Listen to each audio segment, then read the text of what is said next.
हे WhatsApp guys, कैसे हैं आप सब लोग। मैं हूं शमशेर अली और आप मुझे देख रहे हैं वीवो केमिस्ट्री चैनल पे। तो आज की इस वीडियो में हम लोग बाइनरी कंपाउंड यानी द्विअंगी यौगिक के बारे में बात करेंगे। तो चलिए हम लोग वीडियो को स्टार्ट करते हैं। लेकिन इससे पहले अगर आप इस चैनल पे नए हैं तो चैनल को सब्सक्राइब करके बेल आइकन को प्रेस कर लीजिए। साथ ही अगर आपको वीडियो अच्छा लगे तो वीडियो को लाइक करिए और अपने दोस्तों के साथ शेयर करिए ताकि उनकी 11th क्लास की केमिस्ट्री स्टार्ट हो सके। इस वीडियो में हम लोग बाइनरी कंपाउंड जिसको हम लोग द्विअंगी यौगिक कहते हैं इसके बारे में पढ़ेंगे। तो चलिए सबसे पहले हम लोग डिफिनीशन की बात करते हैं। इसमें बाई का मतलब होता है दो और नरी का मतलब होता है एलिमेंट। क्या होता है? एलिमेंट। तो कहेंगे कि वैसे कंपाउंड जिसमें दो एलिमेंट मौजूद हो उसे क्या कहते हैं? बाइनरी कंपाउंड कहते हैं। कहेंगे वैसे कंपाउंड जिसमें दो एलिमेंट या आप रेडिकल भी कह सकते हो, आयन भी कह सकते हो, दो एलिमेंट या आयन मौजूद हो उसे क्या कहते हैं? बाइनरी कंपाउंड कहते हैं। अब जरा देखिए इसके कौन कौन से एग्जाम्पल हो सकते हैं। इनके एग्जाम्पल्स H2O, बिल्कुल छोटा छोटा एग्जाम्पल अगर लें H2O, CO, CO2, H2S है ना। कार्बन डाइऑक्साइड तो हमने लिख चुका है, कार्बन डाइसल्फाइड CH2। ये इसमें देखिएगा एक एलिमेंट, ये दूसरा एलिमेंट, एक एलिमेंट दूसरा एलिमेंट, एक एलिमेंट दूसरा एलिमेंट, इसी तरीके से सब के सब इसमें टोटल जितने हैं दो एलिमेंट मौजूद हैं। अब देखिए बाइनरी कंपाउंड जो होते हैं ये दो टाइप के होते हैं। कैसे? जरा देखिएगा। ये जब टाइप की हम बात करते हैं तो सबसे पहला टाइप होता है बाइनरी कंपाउंड का सबसे पहला टाइप हाइड्रेटेड कंपाउंड। इसको हम लोग हिंदी में कहते हैं आर्द्र यौगिक। हाइड्रेटेड का मतलब होता है यानी आर्द्र का मतलब होता है नमी युक्त यानी जल युक्त। तो कहेंगे वैसे बाइनरी कंपाउंड जिसमें जल के क्रिस्टल, आर्द्र का मतलब नमयुक्त यानी जल युक्त, जिसमें जल के क्रिस्टल मौजूद हो उसे क्या कहेंगे? उसे हम लोग हाइड्रेटेड कंपाउंड कहते हैं। इनके कौन कौन से एग्जाम्पल है जरा देखिएगा। सबसे पहला एग्जाम्पल Na2CO3 इंटू 10H2O। इसमें जल के कण मौजूद है। इसको हम लोग क्या कहते हैं? धावन सोडा कहते हैं। इसको क्या कहते हैं? धावन सोडा। बात क्लियर हुई? या इसी को अंग्रेजी में वाशिंग सोडा कहते हैं। अब जरा देखिए दूसरा अगर लिखें कॉपर सल्फेट, ये CuSO4 इंटू 5H2O, जिसको हम लोग ब्लू विट्रॉल या हम लोग क्या कहते हैं? तूतिया या नीला थोथा या नीला कशिश कहते हैं। इसी तरीके से जरा देखिएगा इसमें जल के क्रिस्टल मौजूद हैं। इसी तरीके से अगर हम कैल्शियम सल्फेट 1/2 H2O लिखें तो इसमें भी जल के क्रिस्टल मौजूद है। इसको क्या कहते हैं? POP, प्लास्टर ऑफ पेरिस कहते हैं। इसी तरीके से CaSO4 इंटू 2H2O लिखें तो इसको क्या कहते हैं? जिप्सम कहते हैं, है ना। इसमें भी जल के दो क्रिस्टल मौजूद हैं। तो जितने कंपाउंड जो दो एलिमेंट या एक एलिमेंट और एक रेडिकल या आयन से मिलकर के बना होता है वो सब के सब हाइड्रेटेड कंपाउंड कहलाते हैं, जिसमें जल के क्रिस्टल मौजूद होते हैं, चाहे वो हाफ हो, 1 हो या 2 हो।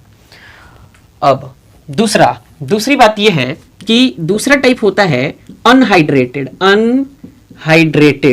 कंपाउंड, मतलब कि अनाद्र यौगिक। हिंदी में क्या कहते हैं? अनाद्र का मतलब बिल्कुल सूखा, उसमें जल के क्रिस्टल नहीं होने चाहिए। कहेंगे अब यहां डिफिनीशन आप अपने से भी लिख सकते हैं। डिफिनीशन क्या लिखेंगे? वैसे बाइनरी कंपाउंड जिसमें जल के क्रिस्टल मौजूद नहीं होते यानी जो ड्राई होते हैं, सूखे होते हैं, उन्हें हम लोग अनहाइड्रेटेड कंपाउंड यानी अनाद्र यौगिक कहते हैं। इसके बहुत सारे एग्जाम्पल हो सकते हैं, जैसे NaCl, सोडियम क्लोराइड, है ना। केवल Na2CO3, केवल ये ड्राई Na2CO3 हमने लिखा है ना, सोडियम कार्बोनेट। इसी तरीके से पोटेशियम क्लोराइड, ड्राई, ये सब के सब सॉलिड होंगे। टोटल क्या होंगे? सॉलिड। इनका फिजिकल स्टेट सॉलिड होगा यानी ठोस होंगे। इसी तरीके से अगर कैल्शियम सल्फेट लिखे CaSO4 तो ये बिल्कुल ड्राई स्टेट में है। हमने यहाँ क्रिस्टल स्टेट, जो जल का क्रिस्टल है, उसके रूप में हमने लिखा था। इसी तरीके से अगर आपके पास मैग्नीशियम का सल्फेट है तो MgSO4 लिख सकते हैं, बेरियम का सल्फेट है तो BaSO4 4 लिख सकते हैं। इसमें जल के क्रिस्टल मौजूद नहीं है, तो इसलिए हम लोग क्या कहेंगे, ये सब के सब अनहाइड्रेटेड कंपाउंड है। इनको सोडियम क्लोराइड, इनको sodium carbonate, potassium chloride, calcium sulphate, magnesium sulphate, barium sulphate.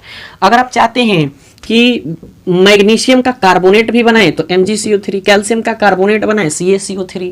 ये सब के सब अनहाइड्रेटेड कंपाउंड है। क्यों? क्योंकि इनमें जल के कण मौजूद नहीं है, ये सूखे होते हैं, ड्राई होते हैं, सॉलिड स्टेट में पाए जाते हैं। ये भी सॉलिड ही होते हैं, लेकिन थोड़ी मात्रा में इनमें नमी मौजूद होती है, इसलिए ये सब के सब जल के क्रिस्टल, चूंकि जल के क्रिस्टल रखते हैं अपने पास, इसलिए इनको हाइड्रेटेड कंपाउंड कहते हैं। अब हम लोग बात करते हैं कि बाइनरी कंपाउंड का नाम कैसे देंगे। तो सबसे पहले इसका स्क्रीनशॉट ले लीजिए, फिर हम लोग नाम लिखने के लिए आपको एक रूल के बारे में बताते हैं। तो इसके लिए हम लोग 1/2 से लेकर के और फिर 10 तक का एक टेबल लिखेंगे। 1/2 को केमिस्ट्री के लैंग्वेज में हेमी कहते हैं, HEMI। 1 को मोनो कहते हैं, 2 को डाई कहते हैं, 3 को ट्राई कहते हैं, 4 को टेट्रा कहते हैं, और टेट्रा भी कहते हैं, क्वाड भी कहते हैं। लेकिन इनऑर्गेनिक लैंग्वेज में इसको क्वाड कहते हैं और ऑर्गेनिक लैंग्वेज में इसको हम लोग टेट्रा कहते हैं। और जनरल वे में जब कंपाउंड का नाम देना होता है तो भी हम लोग टेट्रा ही कहते हैं। 5 को हम लोग पेंटा कहते हैं, 6 को हम लोग हेक्सा कहते हैं, 7 को हेप्टा कहते हैं, 8 को हम लोग ऑक्टा कहते हैं, 9 को हम लोग नोना कहते हैं, और 10 को हम लोग डेका कहते हैं, या इसी को डेक भी कहते हैं। आमतौर पर आपने बहुत सारे बुक में इसको हेक्स, हेप्ट, ऑक्ट, नॉन लिखा देखा होगा, लेकिन हम लोग यहाँ हेक्सा, हेप्टा, ऑक्टा, नोना और डेका का इस्तेमाल करेंगे, क्योंकि जब केमिकल रिएक्शन में जो क्रिस्टल फॉर्म होते हैं जल के, वो सब के सब उनको लिखने के लिए हम लोग क्या करेंगे, हेक्सा, ऑक्टा, नोना, डेका का इस्तेमाल करेंगे। तो चलिए हम लोग इस टेबल को याद रखेंगे। इसमें 1/2 को हम लोग हेमी कहते हैं, 1 को मोनो, 2 को डाई, 3 को ट्राई, 4 को टेट्रा, 5 को पेंटा, 6 को हेक्सा, 7 को हेप्टा, 8 को ऑक्टा, 9 को नोना और 10 को डेका कहते हैं। पहली हम लोग कंपाउंड देखते हैं कि आखिर कंपाउंड का नाम लिखते कैसे। पहले हम लोग आमतौर पर हम लोग बाइनरी कंपाउंड की बात कर रहे हैं, तो बाइनरी कंपाउंड में सबसे पहले आप रूल समझ लें कि रूल के अकॉर्डिंग हम लोग नाम कैसे लिखेंगे। तो पहला रूल ये है कि अगर आप बाइनरी कंपाउंड में केवल और केवल 2 एलिमेंट ही हो, 2 एलिमेंट हो, तो 2 एलिमेंट का नाम लिखने के लिए आप क्या करेंगे, जैसे मान के चलिए आपके पास CO मतलब कार्बन मोनोऑक्साइड है, हमने तो नाम ऐसे बोल दिया, लेकिन लिखेंगे कैसे जरा देखिएगा। ये जो पहला एलिमेंट हमने लिखा है, ये पहला एलिमेंट इलेक्ट्रोपॉजिटिव होता है, यानी केटायनिक पार्ट होता है, मतलब ये केटायन होता है, और दूसरा एलिमेंट एनायन होता है जिसके पास नेगेटिव चार्ज होता है। और इन दोनों एलिमेंट को अगर देखें तो दोनों के दोनों नॉन मेटल यानी अधातु होते हैं। तो जब 2 अधातु बाइनरी कंपाउंड में मौजूद होते हैं तो नाम कैसे देते हैं जरा देखिएगा। सबसे पहले इस पहले एलिमेंट का नाम जैसा होता है वैसा लिखते हैं। तो इस कार्बन को हम लोग क्या लिखेंगे, कार्बन। क्या लिखेंगे, कार्बन। और ऑक्सीजन है, तो कोई भी अधातु हो तो उसको जब लिखते हैं तो उसके पूरे नाम से, ये ऑक्सीजन हो गया, पूरे नाम से आधा नाम हटा देते हैं, GEN को क्या कर देते हैं, ऑक्सीजन में से इसको हटा देते हैं और वहां IDE जोड़ देते हैं। पहले से I मौजूद था इसलिए हमने नहीं लिखा, DE जोड़ देते हैं। तो हम क्या करेंगे, कार्बन, और जरा देखिएगा ऑक्सीजन एटम की संख्या कितनी है, कितनी है, 1।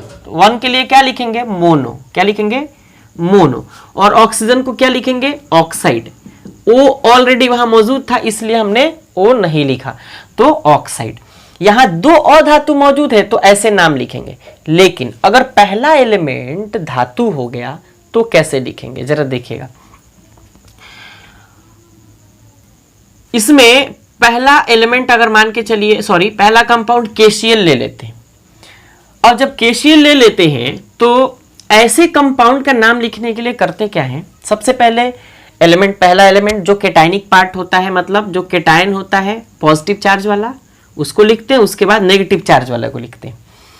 तो सबसे पहले जैसे हमने कार्बन का नाम लिखा था उसी तरीके से के का मतलब पोटेशियम होता है, तो हम लोग क्या करेंगे, इसको पोटेशियम लिख लेंगे। अब देखिए यहां एक धातु है और यहां क्लोरीन है। क्लोरीन को जब हम लिखेंगे तो CHLORINE, तो इसके आधा नाम में से INE हटा करके और यहां IDE जोड़ देंगे। क्लियर? अब देखिए तो पोटेशियम हो गया। अब कहिएगा क्या ऑक्सीजन एक था तो उसके लिए हमने मोनो इस्तेमाल किया था, क्या यहां भी मोनो इस्तेमाल करेंगे? बिल्कुल नहीं। क्यों? क्योंकि जब बाइनरी कंपाउंड में एक धातु हो दूसरा अधातु हो तो अधातु की संख्या को रिप्रेजेंट करना, सूचित करना, दिखाना, प्रदर्शित करना कोई जरूरी नहीं होता। तो इसलिए हम लोग इस क्लोरीन को केवल और केवल क्लोराइड लिखेंगे। बात समझ आई? अब देखिए अगर आपके मन में सवाल हो कि भाई CO2 को हम क्या करें, फिर आपने पहले से माइंड में बैठा रखा होगा कि भाई कार्बन डाइऑक्साइड कहते हैं। क्यों कहते हैं जरा देखिएगा। कार्बन है पहला एलिमेंट पॉजिटिव वाला, तो हम लोग कार्बन लिख लेंगे। ऑक्सीजन एटम की संख्या 2 है तो क्या करेंगे, यहां डाई लिखेंगे। जबकि अभी हम एक ऐसा कंपाउंड लिखेंगे जिसमें डाई मतलब दो क्लोरीन या 2 ऑक्सीजन तो होगा, लेकिन हम लोग वहां नहीं लिखेंगे, डाई नहीं लिखेंगे। पहले इसको देख लेते हैं। कार्बन ऑक्सीजन 2 था तो डाई, ऑक्सीजन को क्या लिखते हैं, ऑक्साइड, तो लिख लेंगे ऑक्साइड। अब इसके लिए चौथा कंपाउंड, जैसे मान के चलिए CaCl2 हो गया। यहां देखिएगा क्लोरीन एटम कितने, क्लोरीन कितने, 2, तो क्या डाई इस्तेमाल करेंगे? नहीं इस्तेमाल करेंगे। क्यों? क्योंकि यहां एक धातु मौजूद है जबकि दूसरा अधातु मौजूद है, और यहां एक अधातु और दूसरा भी अधातु। जब दोनों अधातु हो तो दूसरे जो एनायनिक पार्ट है, मतलब नेगेटिव चार्ज वाला पार्ट है, इसको क्या करेंगे हम लोग संख्या के रूप में प्रदर्शित करेंगे, लेकिन धातु वाले को नहीं करेंगे। इसको लिखेंगे कैल्शियम। क्या लिखेंगे? कैल्शियम। और क्लोरीन 2 है, नहीं दिखाएंगे, दिखाने की कोई जरूरत नहीं है। तो केवल क्लोरीन को क्या लिखते हैं, क्लोराइड। क्या लिखते हैं? क्लोराइड। तो लिखेंगे कैल्शियम क्लोराइड। आप अगर यूं जरूरी समझे कि भाई लिखें तो बिल्कुल आप लिख भी सकते हो, कैल्शियम डाई क्लोराइड, ऐसे भी लिख सकते हो। लिख देंगे इसको हम लोग कैल्शियम डाई क्लोराइड, लेकिन आमतौर पर एनसीईआरटी लिखता नहीं है। अब देखिए 5वां क्वेश्चन आपके लिए। अगर मान के चलिए आपके पास ऐसे N2O हो, क्या हो, N2O, तो इसके लिए क्या लिखेंगे, ये नाइट्रोजन ये ऑक्सीजन दोनों अधातु, तो कहेंगे नाइट्रोजन और ऑक्सीजन एटम की संख्या कितनी, 1, तो कहेंगे मोनो और फिर ऑक्साइड, मोनो फिर क्या, ऑक्साइड। क्या ये सही है? बिल्कुल सही है। क्या आप इसके तरीके को बदल सकते हैं? बिल्कुल बदल सकते हैं। नाइट्रोजन एटम की संख्या कितनी, 2 है। जब नाइट्रोजन एटम की संख्या 2 है तो यहां देखते हैं कि भाई दोनों अधातु है, नाइट्रोजन भी अधातु, ऑक्सीजन भी अधातु। तो उस कंडीशन में हम लोग क्या करेंगे, पहले हमने नाइट्रोजन लिखा तो क्या इसके एटम की संख्या को दर्शा सकते हैं? बिल्कुल दर्शा सकते हैं। जब दोनों अधातु तो दर्शाएंगे पहले एटम की संख्या को, तो कहेंगे डाई नाइट्रोजन। क्लियर? और ऑक्सीजन एटम की संख्या 1, तो उसके बाद कहेंगे मोनो ऑक्साइड। अगर आप चाहें कि भाई इसको और अलग तरीके से लिख सकते हैं तो लिख सकते हैं नाइट्रोजन ऑक्साइड, केवल नाइट्रोजन ऑक्साइड, ऐसे भी हम लोग लिख सकते हैं। अब देखिए अगर आपके पास इससे जुड़ा एक CCl4 कंपाउंड, क्लियर, तो हम लोग क्या करेंगे, देखेंगे दोनों अधातु है। जब दोनों अधातु है तो क्या करेंगे, फिर पहले कार्बन को लिख लेंगे, तो कार्बन को हमने लिख लिया। अब देखिए क्लोरीन एटम कितने हैं, 4, तो क्या क्लोरीन और कार्बन दोनों अधातु है? बिल्कुल अधातु है। तो क्लोरीन एटम की संख्या 4 है तो कल लिख लेंगे हम लोग क्या, टेट्रा। क्या लिखेंगे, टेट्रा। और क्लोरीन को क्या कहते हैं, क्लोराइड, तो लिख लेंगे क्लोराइड। बात समझ आई?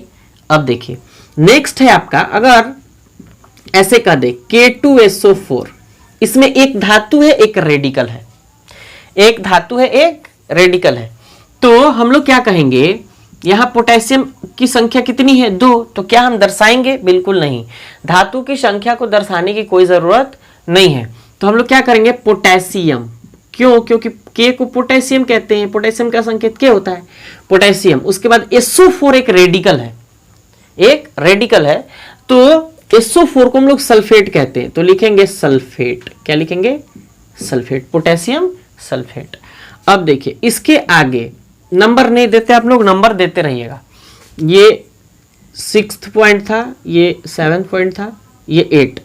अब देखिए अगर मान के चलिए कोई हाइड्रेटेड कंपाउंड आ गया, अब एक बात याद रखिएगा कि अगर H2O किसी कंपाउंड में मौजूद हो तो उसके लिए हम लोग हाइड्रेट का इस्तेमाल करेंगे, HYDRATE, इसका इस्तेमाल करेंगे।